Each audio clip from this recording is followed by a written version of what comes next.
5, 4, 3, 2, 1, 0. Bonjour à vous et bienvenue sur Graphimani Channel.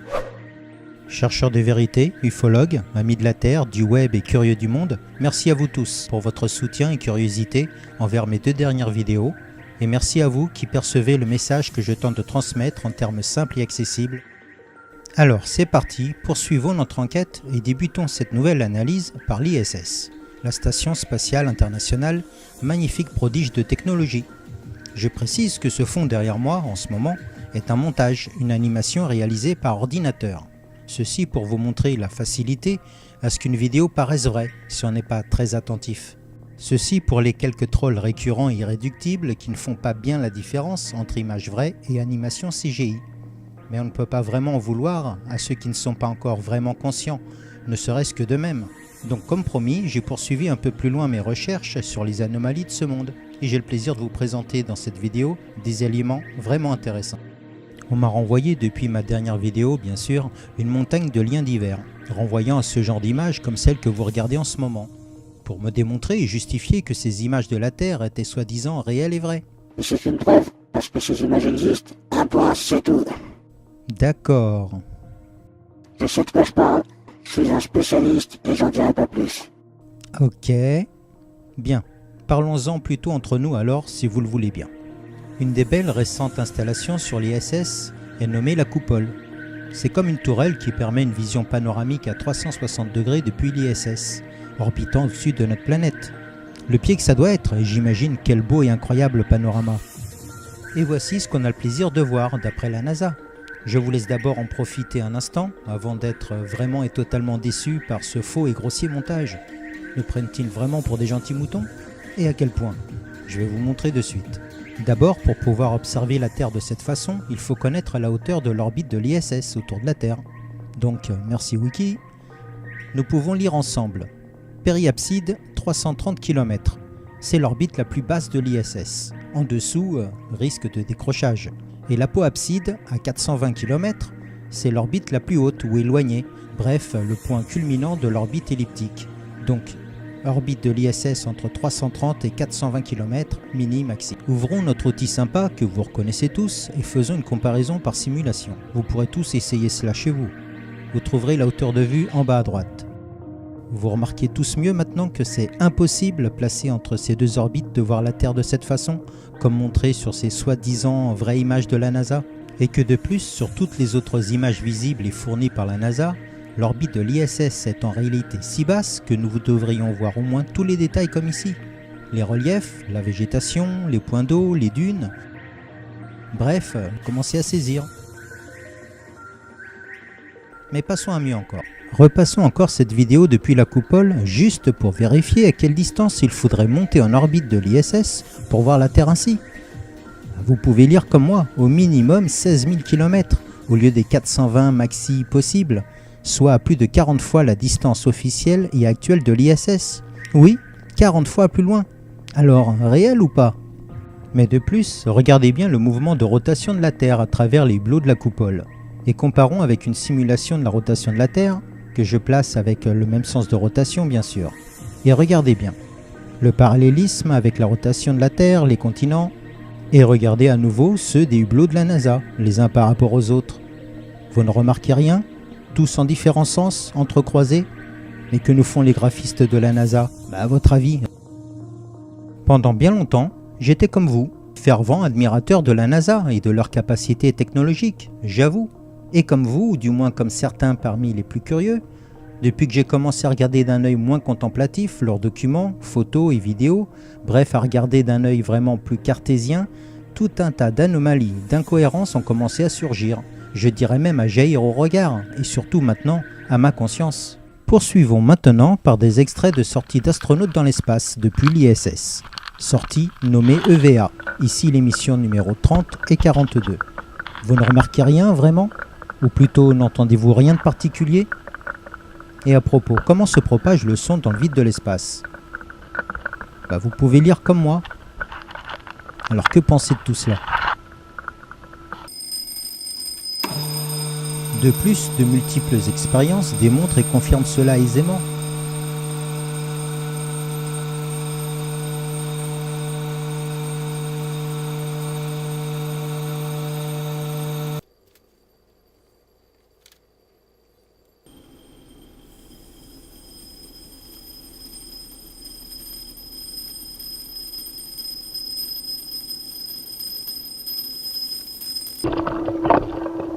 Et puis entre nous, écoutez bien à nouveau.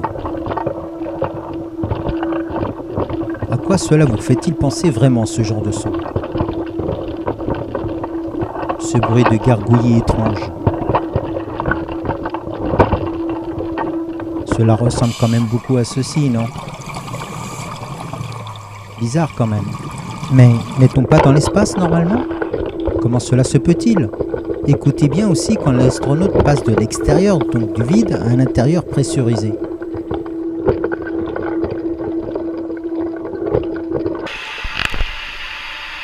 Plus de bulles. La différence est flagrante. Alors dans le vide de l'espace, réellement ou pas, d'après vous? Bref, de quoi se poser pas mal de questions sur l'ISS. La vue de la Terre, la distance de vision depuis la cupola, on va dire bizarre ou anormal.